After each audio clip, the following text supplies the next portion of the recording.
Hi, this is Surya. ANS ట్యూటోరియల్స్కి స్వాగతం, సుస్వాగతం. అండ్ త్వరలో మనకి డిసెంబర్ 28న ఎన్టీపీ స్టార్ట్ అవ్వబోతుంది. దానిలో భాగంగా మనము సిలబస్ ప్యాటర్న్ ఓరియంటేషన్ ప్రకారంగా మాత్రమే నేను మీకు వివరిస్తాను. అందులో భాగంగా మనకి మ్యాథమెటిక్స్లో రీజనింగ్ 30 మార్క్స్ ఉన్నాయి. అదేవిధంగా ఆర్థమెటిక్లో 30 మార్క్స్ ఉన్నాయి. వాటితో పాటు జనరల్ అవేర్నెస్లో 40 మార్క్స్ మనకు ముఖ్యంగా ఉండటం జరిగింది. ఆ 40 మార్క్స్లో భాగంగా మీకు నేను పూర్తి అంశాలను వివరించడానికి ప్రయత్నం చేస్తాను. అందులో భాగంగా మొత్తం 16 అంశాలు ఉన్నాయి. మీకు సిలబస్ ప్యాటర్న్ గురించి తర్వాత నెక్స్ట్ వీడియోలో మేము ముందు ఉంచుతాను. అండ్ అందులో మొదటి టాపిక్ వచ్చేసి ఈ కరెంట్ ఈవెంట్స్, జాతీయ అంశాలు, అంతర్జాతీయ అంశాల పరంగా నేను మీకు టాపిక్ చేయబోతున్నాను. అందులో భాగంగా ఈ ముఖ్యమైన అంశాలు: ఈ రాజ్యసభ డిప్యూటీ చైర్మన్గా హరివంశ్ నారాయణ సింగ్ ఎన్నిక కావడం జరిగింది. అయితే ఇక్కడ ఈ హరివంశ్ నారాయణ సింగ్ అనే వ్యక్తి 12వ వ్యక్తిగా నియమించడం జరిగింది. అండ్ ఈ హరివంశ్ నారాయణ సింగ్ రాజ్యసభ డిప్యూటీ చైర్మన్గా సెప్టెంబర్ 14వ తారీఖున ఎన్నిక కావడం జరిగింది. మరి ఈ డిప్యూటీ చైర్మన్ను ఎవరు నియమిస్తారయ్యా అంటే రాజ్యసభ చైర్మన్ అయినటువంటి వెంకయ్య నాయుడు. అది ఏ విధంగా? వాయిస్ ఓటింగ్ ద్వారా నియమించడం జరిగింది. అండ్ ఈయన ఈ హరివంశ్ నారాయణ సింగ్ యొక్క పార్టీ ఎన్డీఏ, దాంట్లో జేడీయూ పార్టీకి చెందినటువంటి వ్యక్తి. మరి ఇక్కడ జేడీయూగా అంటే జనతాదళ్ యునైటెడ్ పార్టీగా భావించవచ్చు.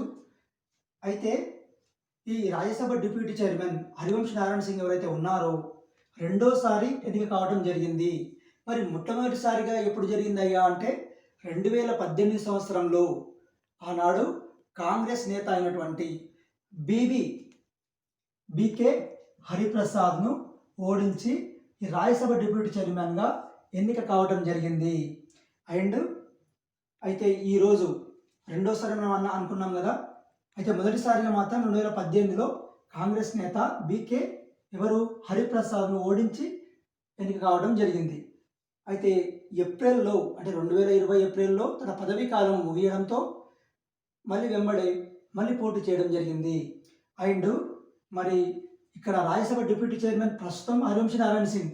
మరి మొట్టమొదటిసారిగా ఎవరయ్యా అంటే కృష్ణమూర్తిరావు, ఇండియన్ నేషనల్ కాంగ్రెస్ నుంచి ఆనాడు మొట్టమొదటి వ్యక్తిగా ఈ కృష్ణమూర్తిరావు ఎన్నిక కావడం జరిగింది. అదేవిధంగా రాజ్యసభ చైర్మన్గా ఎవరు నియమిస్తారు? వెంకయ్య నాయుడు చైర్మన్ ఒక వాయిస్ ఓటింగ్ ద్వారా ఈ డిప్యూటీ చైర్మన్ని ఎన్నిక కావడం జరిగింది. అయితే రెండవ అంశం, కేంద్ర ఎన్నికల కమిషనర్గా రాజీవ్ కుమార్ నియమించడం జరిగింది. అయితే ఇక్కడ కేంద్ర ఎన్నికల కమిషనర్గా అంటే 1+2గా ఉంటారు. అంటే ఇక్కడ ఒకరు కేంద్ర ఎన్నికల ప్రధాన కమిషనరు అండ్ ఇద్దరు వ్యక్తులు వచ్చేసి ఎన్నికల కమిషనర్గా నియమించడం జరుగుతుంది. అందులో ఈ రాజీవ్ కుమార్ అనే వ్యక్తి ఎన్నికల కమిషనర్లో ఒక సభ్యుడు. అండ్ ఈ రాజీవ్ కుమార్ సెప్టెంబర్ 1న బాధ్యతలు స్వీకరించడం జరిగింది. అయితే మరి రాజీవ్ కుమార్ కంటే ముందు ఎవరు? అశోక్ లావాసా ఉండేవారు.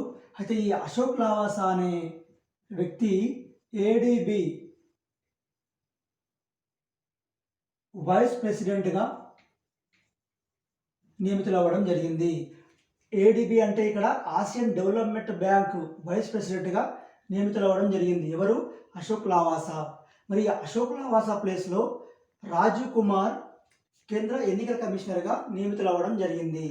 అయితే ఇక్కడ ప్రధాన ఎన్నికల కమిషనర్ వచ్చేసి సునీల్ అరోరా, ఈయన ప్రధానమైన వ్యక్తి. అండ్ మరో ఎన్నికల కమిషనర్గా సుశీల్ చంద్ర నియమించడం జరిగింది. అంటే ఇక్కడ ఎన్నికల కమిషనర్లు ఇద్దరు, ఒకరు సుశీల్ కుమార్, మరొక వ్యక్తి రాజీవ్ కుమార్. అండ్ ప్రధాన ఎన్నికల కమిషనర్ ఎవరయ్యా అంటే సునీల్ అరోరా అని చెప్పవచ్చు. అయితే ఈ రాజీవ్ కుమార్ అనే వ్యక్తి 1984 జార్ఖండ్ క్యాడర్కు బ్యాచ్కు చెందినటువంటి ఐఏఎస్ అధికారి. ఎవరు? ఈ రాజీవ్ కుమార్ 1984 జార్ఖండ్ కేడర్ బ్యాచ్కు చెందినటువంటి ఐఏఎస్ అధికారి. అయితే ఇక్కడ మొట్టమొదటి కేంద్ర ప్రభుత్వం యొక్క ఎన్నికల కమిషనర్గా ఎవరయ్యా అంటే సుకుమార్ సేన్. ఎవరు? మొట్టమొదటి కేంద్ర ఎన్నికల కమిషన్ యొక్క ప్రధాన ఎన్నికల కమిషనర్ చైర్మన్ ఎవరు? సుకుమార్ సేన్. మరి ఆయన ఎప్పుడు నియమితులయ్యారు? 1958 డిసెంబర్ 19న ఎన్నిక కావడం జరిగింది. నెక్స్ట్ 3వ పాయింట్, శ్రీనగర్ సెక్టార్ సిఆర్పిఎఫ్ మహిళా చైర్మన్గా చారు సిన్హా నియమితులు అవ్వడం జరిగింది. ఏందయ్యా అంటే శ్రీనగర్ సెక్టారు సిఆర్పిఎఫ్ మహిళా చైర్మన్గా చారు సిన్హా నియమితులు అవ్వడం జరిగింది. మరి ఇక్కడ సిఆర్పిఎఫ్ అనగా అబ్రివేషన్ పరంగా central reserve police force. CRPF means central reserve police force. అయితే ఇక్కడ మహిళా చైర్మన్గా అండ్ ఐజీగా నియమితులు అవ్వడం జరిగింది. మరి ఐజీగా పేర్కొనడం ఏంటిది అంటే ఇన్స్పెక్టర్ జనరల్గా మొట్టమొదటి ఐపీఎస్ మహిళా అధికారిగా చారు సిన్హా నియమితులు అవ్వడం జరిగింది. ఈమె ఇదివరకే అంటే ఈ చారు సిన్హా ఇదివరకే బీహార్ రాష్ట్రంలో సిఆర్పిఎఫ్కు నేతృత్వం వహించడం జరిగింది. మరి అక్కడ బీహార్లో నక్సల్స్ అనేవారు అత్యధిక మోతాదులో ఉండేవారు. మరి వాళ్ళ ఏరివేతకు మొత్తం చాలా తోడ్పాటును అందించడం జరిగింది. ఎవరు? ఈ చారు సిన్హా. అదే భాగంగా ఈ 2005 సంవత్సరంలో అంటే శ్రీనగర్ సెక్టార్ సిఆర్పిఎఫ్ అనేది ఎప్పుడు ఏర్పాటైందయ్యా అంటే 2005 సంవత్సరంలో ప్రారంభమైంది. మరి అప్పటి నుంచి ఇప్పటి వరకు నియమితులైనటువంటి ఈ సిఆర్పిఎఫ్ యొక్క చైర్మన్గా అందరూ పురుషులే ఎన్నిక కావడం జరిగింది. అందులో భాగంగా మొట్టమొదటిసారిగా ఒక మహిళా అధికారి చారు సిన్హా ఒక ఇన్స్పెక్టర్ జనరల్గా మొట్టమొదటిసారిగా నియమించడం జరిగింది. 4వ అంశం, ఈ ప్రపంచంలోనే ఫాస్టెస్ట్ హ్యూమన్ క్యాలిక్యులేటర్గా భానుప్రకాష్ ఎన్నిక కావడం జరిగింది. ప్రపంచంలోనే ఫాస్టెస్ట్ హ్యూమన్ క్యాలిక్యులేటర్గా భానుప్రకాష్ నియమితులు అవ్వడం జరిగింది. అయితే ఈ భానుప్రకాష్ది హైదరాబాద్, మన తెలంగాణ స్టేట్లో వచ్చేసి హైదరాబాద్. అండ్ అతి చిన్న వయస్సు ఓన్లీ ఎంత సంవత్సరాలు అయ్యా అంటే 21 సంవత్సరాల్లో అతి చిన్న వయసులోనే ఈ ఫాస్టెస్ట్ హ్యూమన్ క్యాలిక్యులేటర్గా భానుప్రకాష్ ఎన్నిక కావడం జరిగింది.